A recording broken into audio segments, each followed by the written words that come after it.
Rebecca. Up next is Taylor, introduced by Ben Cunningham.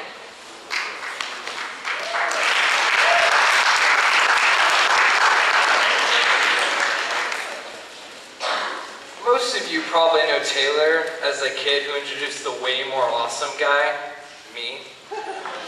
Well, he's my best friend. Best friend does not accurately describe our relationship. Our relationship is what you might say, a bromance. Our bromance is stronger than the ties that Moses separated. Well, because he separated it. Lame. Most of you probably don't know Taylor, so let me fill you in from a little quotes I got around school.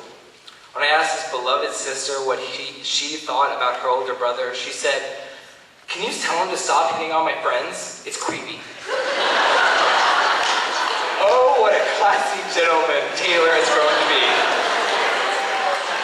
When I asked a fellow classmate boy about Taylor, he replied, "He still goes to this school?" He clearly leaves an impression to all that he meets. When I asked a girl classmate about Taylor, she said, "Why does he wear such tight shirts? Is he trying to impress us? Or has he not gotten new clothes in 6th grade? Seriously, Taylor? You should stop doing that." Well, I know Taylor Thompson better than any of you. I mean, how many of you have puked in his car? Hopefully not many. So let me tell you some facts that you probably don't know about Taylor. He once killed a lion with his bare hands, without using his hands. The Swiss actually did find something that is faster than the speed of light. It's called T-squared. He's actually 147 years old. Oil of Olay is trying to figure out his secrets of beautiful, youthful skin. It's a little lotion called TNT. Apply it once a day. Side effects may include awesomeness and the ability to pee success. His singing once made a deaf person cry. Yes, Taylor is an impressive young human. Some might even say that those things are impossible. Well, clearly you have not met Taylor Thompson. Taylor, I love you as much as one man can love another. I have always admired your determination for everything that you do. I could never focus on one thing like you have. You are truly an impressive human being.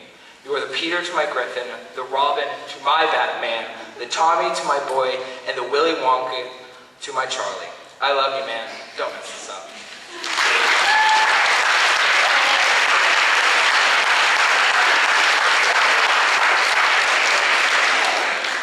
What's going on? Alright, well, I have to be completely honest with you. I wasn't planning on going today. My mother had a conflict with my original date, and her tears convinced me to switch it to 2 weeks earlier. I was actually planning on putting a great deal of effort into this speech. Planning to write it this week and have plenty of time for editing before going on the 27th. Now, this may catch some of you off guard, especially my teachers. But I'm going to throw you all a curveball and confess I tend to procrastinate a little. Planning ahead isn't exactly how I roll. I know, shocking. So I wrote my original speech I planned to give to you on Monday night. Even that's a little late. And as things such as this usually go for me, that speech got rejected on the grounds of disrespect. So, it was in fact yesterday afternoon I began writing this speech, finished writing it around 1 a.m. this morning, rehearsed and edited it a little over 2.5 hours ago, and I'm speaking to you now. It seems as though, no matter the circumstances, fate dictates that in some way, whether it be my fault or not, I end up getting her done at the last minute. But I firmly believe that it is those last minutes of the latest hour that produce my finest work. What can I say? I perform under pressure. So what I plan to do now, as somebody who is known for good introductions, is give you for the next 3 minutes my introduction for who I believe to be the greatest performer that has ever walked this earth. Although his post-SNL career in films started out slowly as an uncredited newscaster in the 1995 film Criminal Hearts, He has since then played a variety of roles which have defined my sense of humor and inspired me to challenge myself to become a better person of higher moral standing. From an overgrown elf to San Diego's favorite newscaster on the Channel 4 6 o'clock news, to a fashion designer known best for his Derelite campaign, the #1 ranked driver in NASCAR, and Frank the Tank. This actor of the highest caliber has contributed much more than pure comedy.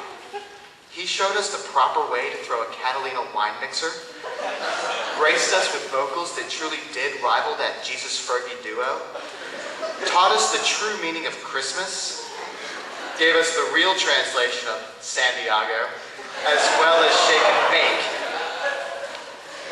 If by now there are some members of the audience who do not know who I'm talking about yet, I am incredibly disappointed that you do not have responsible enough parents to expose you to positive influences and good role models such as this one.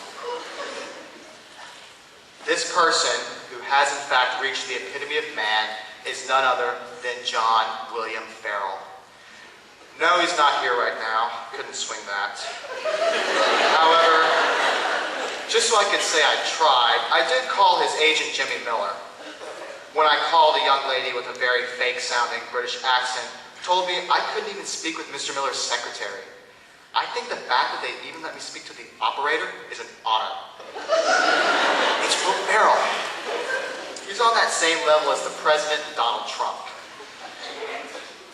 As for how I feel a connection to the Will Ferrell, as his greatness once said, I often don't think about the ramifications of anything I do, because it might stop me from doing those things. I wholeheartedly embrace the philosophy that it is better to beg for forgiveness than to ask for permission. As somebody who's only been to discipline court twice, I can say that's worth giving a try.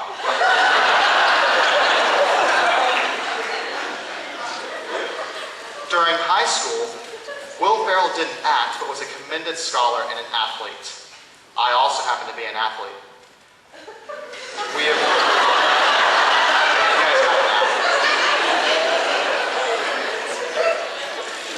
have both made our fair share of mistakes. He made the decision to star in Bewitched remake and Land of the Lost. Mine are best not said with my parents in the audience. I may be 18, but I'm still unemployed. In closing, I have just a few fun facts to leave you with. Will Ferrell has acted in 81 films or television series. To put that in perspective, that's 81 more than I have. Produced 45 titles. Wrote Anchorman, Talladega Nights, and Step Brothers, in addition to 13 other films or TV episodes. He has 3 sons, and boy does he know how to name his children. Magnus, Matthias, and Axel. If those names don't scream the word masculinity, then I refuse to name my own children.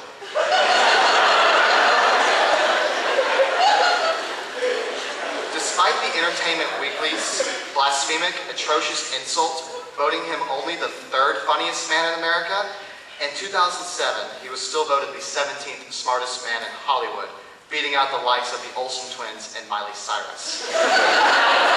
And if that doesn't impress you, his wife is Swedish. I dare you to try and accomplish more.